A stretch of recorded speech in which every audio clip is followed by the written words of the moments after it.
Shalom to my brothers and sisters in the body of Yahushua HaMashiach.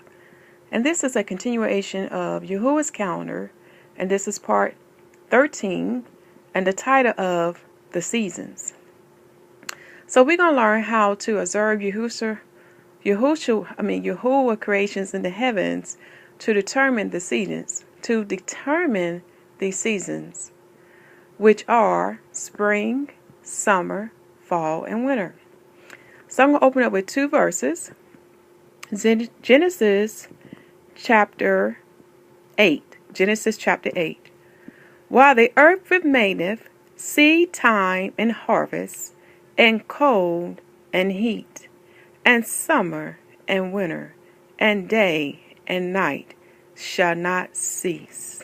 Okay? That was Genesis chapter 8, verse 22.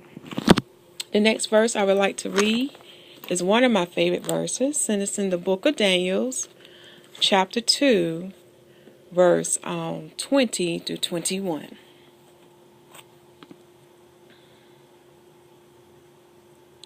Daniel answered and said, Blessed be the name of Yahuwah forever and ever, for wisdom and might are his, and he changeth the times and the seasons. He removeth kings and setteth up kings. He giveth wisdom unto the wise and knowledge to them that know understanding.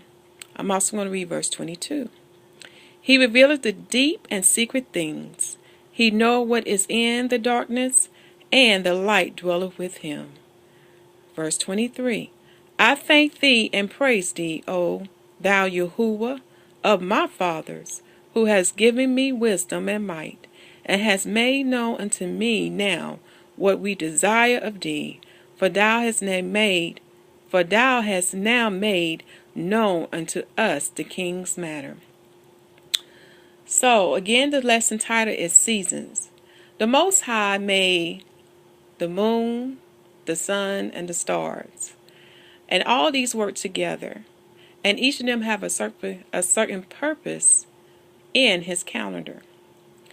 Now we're going to study the seasons and how to determine the Most High seasons, because again, man has got it wrong again. They're close, but they're not correct according to the Most High. So we would go to the book of Enoch, and this is the first book of Enoch. But remember, there are two books of Enoch. I do recommend that you read both of them because it'll give you more understanding about the Most High calendar and understanding of why we have 365 days or 366 days in the solar year, and why we have 354 days or 355 days in the lunar year. For there was certain events that has happened in the Bible that has affected time. For in the beginning, the lunar year consisted of 360 days, and the solar year consisted of 364 days. So let us go to 1 Enoch chapter 72. Now you probably say, why would we go there? Because many of my brothers and sisters who talks about the Equinox or the Solstice fail to realize that the prophet Enoch has already given us this information about when the seasons begin. For in the solar year that he writes about, he gives us specific details when the month of each solar, when the months in the solar year in the solar year begins and ends. I highly recommend that you read 1 Enoch chapter 72, the whole chapter. But to keep this lesson short, we're going to go straight to the point. Enoch talks about the spring equinox, the summer solstice, the fall equinox, and the winter solstice. These are the names that the Gentiles have given. But in 1 Equinox chapter 72, from verses 31 to 32, gives you the characteristics of the 12th month. And he said on the last day of that 12th month, that's when you will have day equal to night. And what he's talking about is that the length of the daylight and the length of the darkness, which is night, will be about 12 hours. Very interesting. He also says, and this is dealing with the solar year, he also says in the third month of the solar year that the day would be, let's see where I see 12 parts, and the night would be 6 parts. Now I'm going to let you know what this all means. 9 parts is 12 hours. And after 9 parts, like the extra parts, the additional extra parts equal 40 minutes. And when it's over 9, for example, in the third month, he said 12 parts. 12 from 9 is 3 parts. So I would take 3 parts times 4 to give me 120 minutes. So I know that's 2 hours. So this is why in the third month of the solar year that they call the solar solstice is about 14 hours of daylight and 10 hours of night. Now also, the solar solstice is actually the last day of the third month.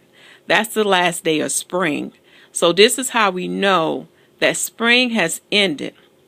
So the day that followed after the summer solstice is actually the first day of summer. Okay? Let's look at another month. This is the fall equinox. And in the summer, and in the solar year, it occurs in the 6th month of the solar year. That's when we have the length of, the time of night and the time of daylight are equal. They're about 12 hours, okay? Now, when you have the equinox, that is let you know that it's the last day of fall. And it's the last day of the 6th month. So the day that comes after the equinox is the first day of fall. Let's go on. Let's go to the 9th month. The 9th month of the solar year, he said in the last day of the solar year of the 9th month is known as the winter solstice. For there you will have 12 parts night and 6 part day. 12 parts night is actually 14 hours of night or darkness and 10 hours of daylight, which is day. Okay? Another thing I would like to mention is that when the solar year consisted of 364 days, you would have 30 days for,